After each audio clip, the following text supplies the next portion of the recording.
CES 2026 is underway here in Las Vegas with yet another Samsung First Look and, of course, CES Unveiled. But earlier in the day, I actually got to check out the brand new Galaxy TriFold. And after seeing it in person, I really think this might be the next big leap in mobile productivity. Now, we've had tons of rumors about the new iPhone Fold, but this is going beyond that. This is 3 folds. At its core, this feels like everything that Samsung has learned from the Z Fold 7, but push it even further. The big difference is that extra fold.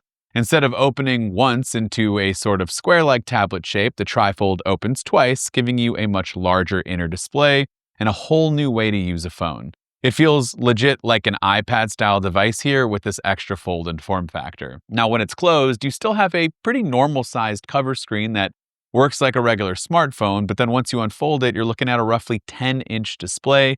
That extra real estate is huge. It makes a big difference for things like multitasking. You can comfortably run multiple apps side by side. I got a video, I've got email, I've got the web, drag and drop content between them, and then you can really treat this like a mini workstation. And then in Dex mode, it honestly starts to feel more like an iPad-style experience with that whole new iOS 26 level of multitasking. So apps have way more room to breathe. Everything's just not cramped at all. You've got notes and email and spreadsheets.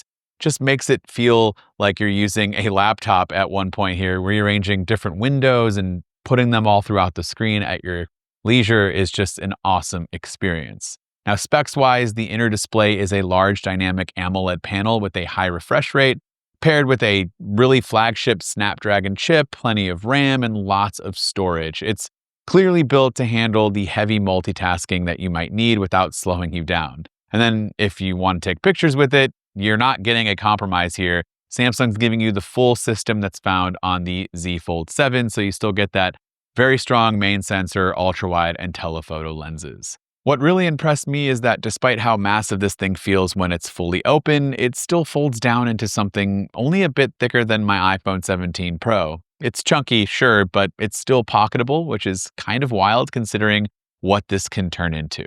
If Samsung ends up nailing the software and durability long-term, the Galaxy TriFold feels less like a phone experiment and more like a true phone plus tablet replacement, and it was a great way to kick off CES. Now, keeping the Samsung train rolling here on day one, we typically have the annual First Look where we get to see all of the stuff that's going to be coming throughout 2026, and I will say a lot of what Samsung offered this year are some iterative updates on all of the great new tech and advancements that we saw last year. The main theme this year was the companion to AI living, so a heavy emphasis on AI support for its products across the board. The new Vision AI companion is a big part of this, and it uses AI technology to work alongside users as a full entertainment companion to enhance viewing, dining, and mood, and anywhere in your home. With it, users can receive guidance on what to watch, what to eat, what music to listen to, enhancing the overall TV experience in a way that extends far beyond simple viewing. You can see here in some of these examples just how helpful it can be when you have that burning desire to ask a question that's just eating away at you. Maybe you want to pull out your other phone. Instead of jumping to the small second screen, you can just use your big TV, no more distractions, and get all the answers that you need right there.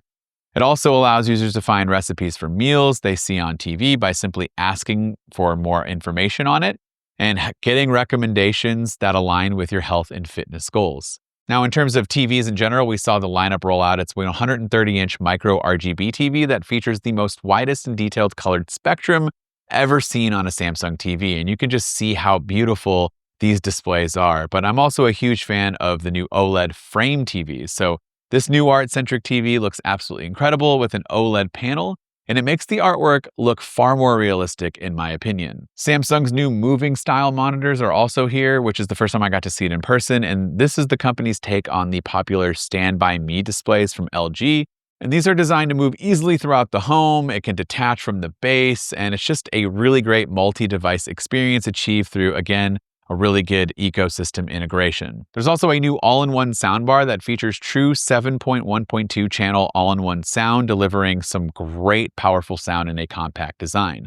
The all-in-one soundbar delivers immersive audio featuring a total of 13 built-in speaker units in a sleek, elegant body. No more need for multiple speakers throughout your home or a big woofer. This thing honestly filled up the entire room during the test, and it was truly incredible to listen to. Samsung started taking its transparent display tech to the next level here, and the new thing that caught my eye was this record player with a pop-up display that had a mix of the transparent tech that we see throughout at the forefront, and it just looks really cool, even if it might be a bit unpractical. Samsung also brought that tight ecosystem integration to the bedroom with the ability to use AI and adjust other devices that might not even be made by Samsung based on your sleeping metrics. So if you're running, your Galaxy Watch on your wrist while you're sleeping and your metrics are being read, it can communicate with these participating devices that can automatically adjust things like your AC if you're running too hot, or if the room's getting too dry, it can start to kick on the purifier or humidifier without having to lift a finger. This happens all while you're sleeping, which is really nice. Lastly, we jump over to CES Unveiled, and there were a few interesting items that caught my attention. You probably won't buy these things, but that doesn't mean that they aren't interesting, like this 4D Falcon massage chair from BodyFriend.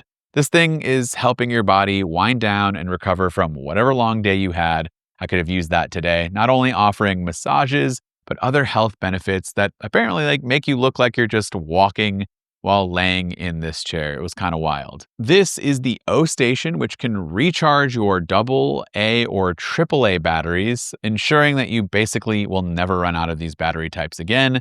Could have used this during Christmas when my kids needed a bunch of these batteries, and we either had some that were dead or we just didn't have any in general. And at some point, the amount of money that you will save charging these batteries and never having to buy them again will just kind of work itself out and make it worth it for you in the long run. Another cool thing that caught my attention that I absolutely need for my office is the LiberNovo Omni desk chair, which is pitched as the world's first dynamic ergonomic chair that actually moves with you instead of locking you into a static position.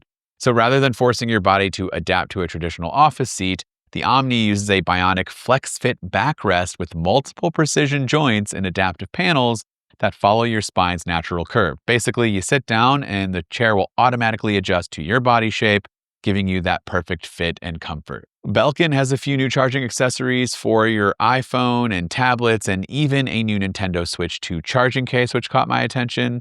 The lineup includes new Qi 2 and 2.2 wireless chargers, magnetic power banks, and high-capacity batteries, and other USB-C productivity accessories with an emphasis on higher charging speeds, modular designs, and broader device compatibility. Another cool product that I saw here is the HoverAir drone, a compact, ultra-portable flying camera that uses enclosed rotor tech that makes it safe to fly indoors, and it just follows you around while delivering smooth, jitter-free footage. This thing was literally following multiple people around and was easy to land at any point by just sticking your hand out and it'll land right in your hands. The Withings BodyScan 2 is a next-generation smart scale from Withings that goes far beyond basic weight tracking. It measures detailed body composition like fat, muscle, and water percentages, while also introducing deeper health insights such as vascular age, nerve health, and so much more. It's paired with a clean and easy to understand app, and it gives you a clearer picture of your overall health and how it's trending over time, making it a really powerful tool for anyone who wants to track meaningful health metrics and not just a single number on the scale. And lastly, there were tons of AI companion robots and things, and one that caught my attention was the Tombot dog here that is a lifelike robotic pet designed to deliver real emotional support without the stress of traditional pet care. Its expressive eyes, natural movements, and responsive behaviors make it feel like it's genuinely alive. And that's it for day one of CES 2026. Of course, it's kind of like day zero. The convention floor opens in a couple of days, but there are tons of other mini events like the ones that we had today. So I'll have content each and every day that I am here. So be sure to subscribe so you don't miss all of that throughout the week. This has been Dan with Mac Rumors. Thanks so much for watching, and I look forward to seeing you around in the next video.